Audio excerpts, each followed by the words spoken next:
it's been a while. I thought I would do another one of these. And then I started to think, well, what should I talk about? What's important? What's interesting? And I realized because usually I have sort of the similar riffs on these conversations, usually the same topic, similar, like science-oriented or attitude, and I thought, well, these are incredibly useful topics, but I also was a bit skeptical about my decision making, and like, because even though it's very important and important topics and important ideas, it's also true that I'm always quoting Charles Munger. He calls it the man with a hammer syndrome. Probably mentioned it, but which means for the man with a hammer, every problem looks like a nail, and the point is that if you have ideas and not other ones, too few ideas, you overdo them and you apply them in circumstances where they're not applicable, and that is of course not a good way. It's like, yeah, it's especially useful when you think about sort of in scientists who try to view the world only in their academic discipline, like for example a social scientist who thinks everything is environment, nothing is biology, or vice versa, and biologist who thinks everything is biology and there's nothing in. Although a sharp biologist would understand that humans are the most sort of malleable creature on ever, basically, when it comes to brain structure. So but again, so well, and it's very common. There's a scientist called Herbert Simon, sort of got the Nobel Prize and had, yeah, there's many things I could mention about him, and he went from sort of the many of the sciences in I think he started in, I actually don't remember, but I think it went from sort of political science to psychology.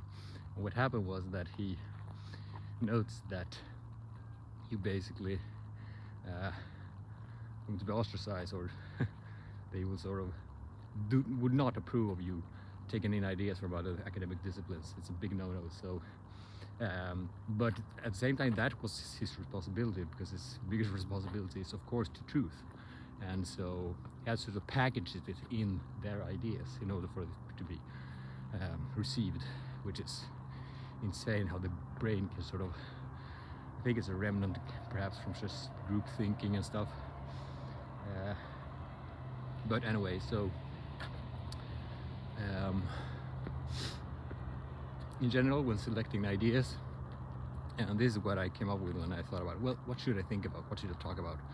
Well, the most important is probably method or a model for selecting ideas and understanding how to sort of navigate it. And I was reminded by Charles Munger, who I admired.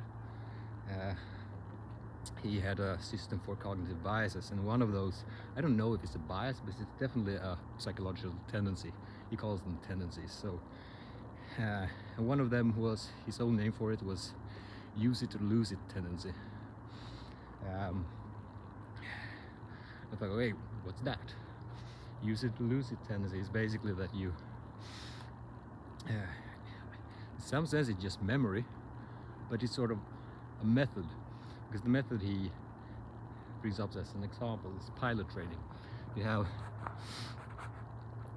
pilots need to go down checklists before they, I don't guess it's before they take off, and also, I don't know, again, don't know the procedure, but the point is, if you have many ideas that are good, but you can't just trust your own brain to come up with the right ideas at the right time. And this is actually what he basically uses when he's done sort of investing decisions.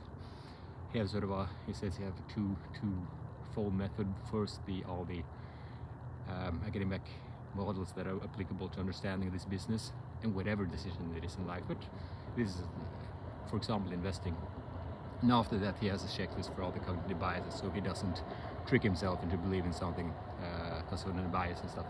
But the point is having a checklist exactly like the pilots, because like for example, if I would harp on attitude and what else, academic ideas or just science. I mean, science contains so much, and I don't think I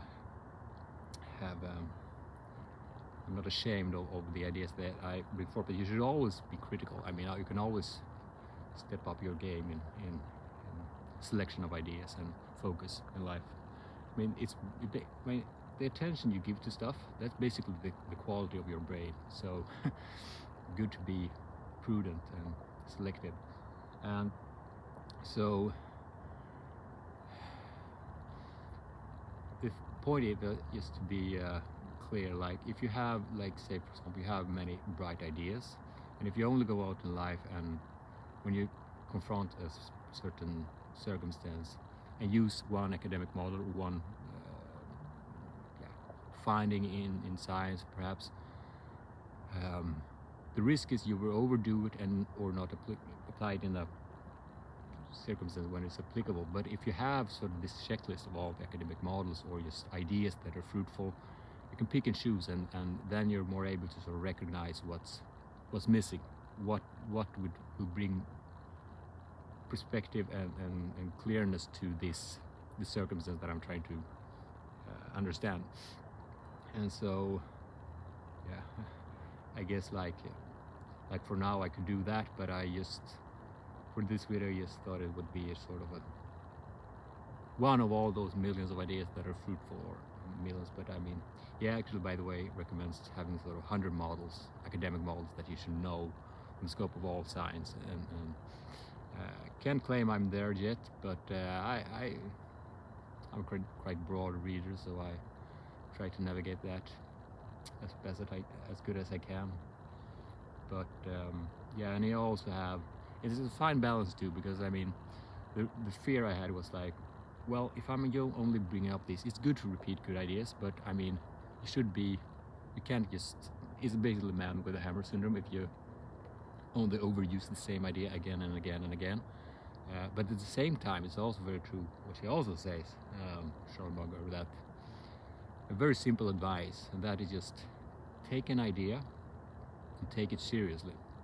Because if you don't, you won't ingrain it in your brain so that you will use it. You won't, like, especially the sort of most basic truths in science, like biology or just evolution and stuff.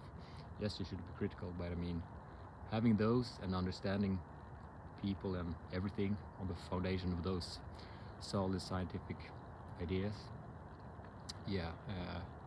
So don't be ashamed of sort of feel of overusing those type of ideas, in the sense of that, of course you should use them a ton in order to understand the world, but also understand you can even those can be overused, and you have to have a broad array of knowledge and understanding in order to navigate and understand a situation in a good way. So yeah, I'm impressed by myself. This was a good video, good topic.